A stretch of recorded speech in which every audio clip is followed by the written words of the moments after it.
Ajete dhe hadithe, ajete kuranore dhe hadithe të cilat e përmendin specifikisht meditimin kundër ankthit e të tjera, domethënë stresin e ankthit e këto gjëra. Ajete kuranore për meditimin ka plot ajete kuranore, për shembull inna fi khalqis samawati wal ardi wa ikhtilafil layli wan nahari la ayatin li ulil albab. Me të vërtetë në ndrimin e natës dhe ditës, në ndryshimin në tokë, në qiell, ku do thotë ka argumente për të zotët e mendjes.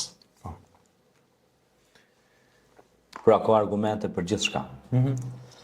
Dhe këto argumente pra na shtin me meditue se është një krijues që ka krijuar gjithçka në formën më të bukur dhe precize.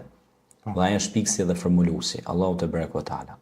Dhe këto argumente neve na japin një qetësi. Pse na japin një qetësi?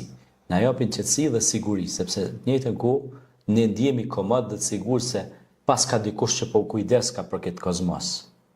Sepse tash na mendojmë vazhdimisht, po unë tash bi me fjet, po mundet tash me marr kodra, ajo kodra se kam si për shtëpis me mra mi kry. Po Zoti thot wal jibala autada, na i mojmë thot ato kodra në mënyrë statike. Pra ne jemi kujdestarë të tyre. Pra tash ti një është i sigurt se edhin se i Zoti i shtëpisë është absolut. Edhe kështu që ai ke pa një fry me fry, thoshin përpara plesht, a thon na gjun kulmin e shtëpisë, kanë sleshin gjithë natën rahat sleshin, se mos po na bie kulmi i shtëpisë në kry. A kupton? E kështu subhanallah, ti flan rahat, flan qet, pse se e din që është një krijues absolut që të mbikëqyr ty, po e mbikëqyr edhe këtë univers, a? Edhe pastaj ti e krijon ndjenjen e sigurisë, je i sigurt. Pastaj Allah ka lënë sigurinë edhe tek njerëzit, kuptohet, të organet e sigurisë. Po Ne për shembull si qytetar ju kemi besuar institucioneve të sigurisë, ushtrinë për shembull, kemi ushtrinë, kemi policinë, kemi organet e sigurisë që ja u kemi besuar, domethënë sigurinë tonë, ne pagujmë taksa, edhe kompania jonë këtu, pagujmë taksa, peq aty në taksa dhe ata zotnit mojnë rroga. Po unë kur të thirrja ato në telefon ai ka më përgjigj, pse? Se e ka detyrë që ato. Nuk ka lypin unë një nder me ma bë aty. Nuk ka lypin një obligim qytetar me kry ndaj meje. A kupton?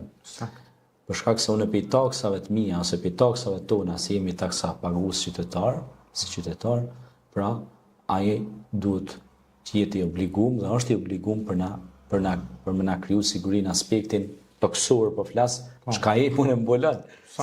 Çka s'unë mbulon, normal është ai është krijuesi që mbulon aspektet teknike. Teknike. Kështu që janë këto.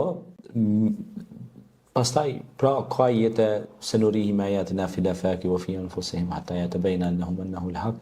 Pra ju do të shihni argumentet tona në horizonte, në mos në horizonte dhe në vjetet e juja, pra që me na shtime mendu, pastaj ka shumë ajete që thot e fela ta'qilun, a nuk po mendoni, e fela tubsirun, a nuk po shikoni, pra që na me pas shikim vrojtus, me pas mendim analizus edhe meditus. Pra vazhdimisht këto ajete kuranore na thrasin për me meditu dhe mu qetësu dhe mu relaksue dhe mu ndje komod se është një krijues i cili na mbikëqyr, i cili është والذي هو خالق كل شيء, pra ai është i cili na ka kriju neve dhe ka kriju gjithçka rrotull nesh dhe gjithçka që e ka kriju me saktësi dhe precizitet dhe në shërbimin ton si njerëz.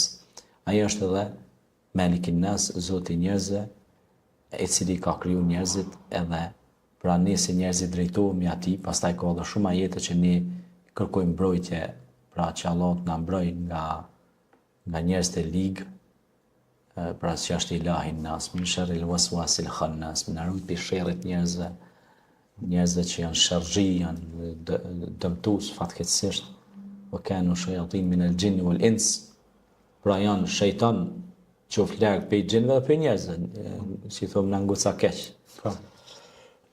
Kjo është shumë e rëndësishme pra që të meditojmë rreth këtyre ajeteve dhe padyshim përgjigjen e gjejmë këtu.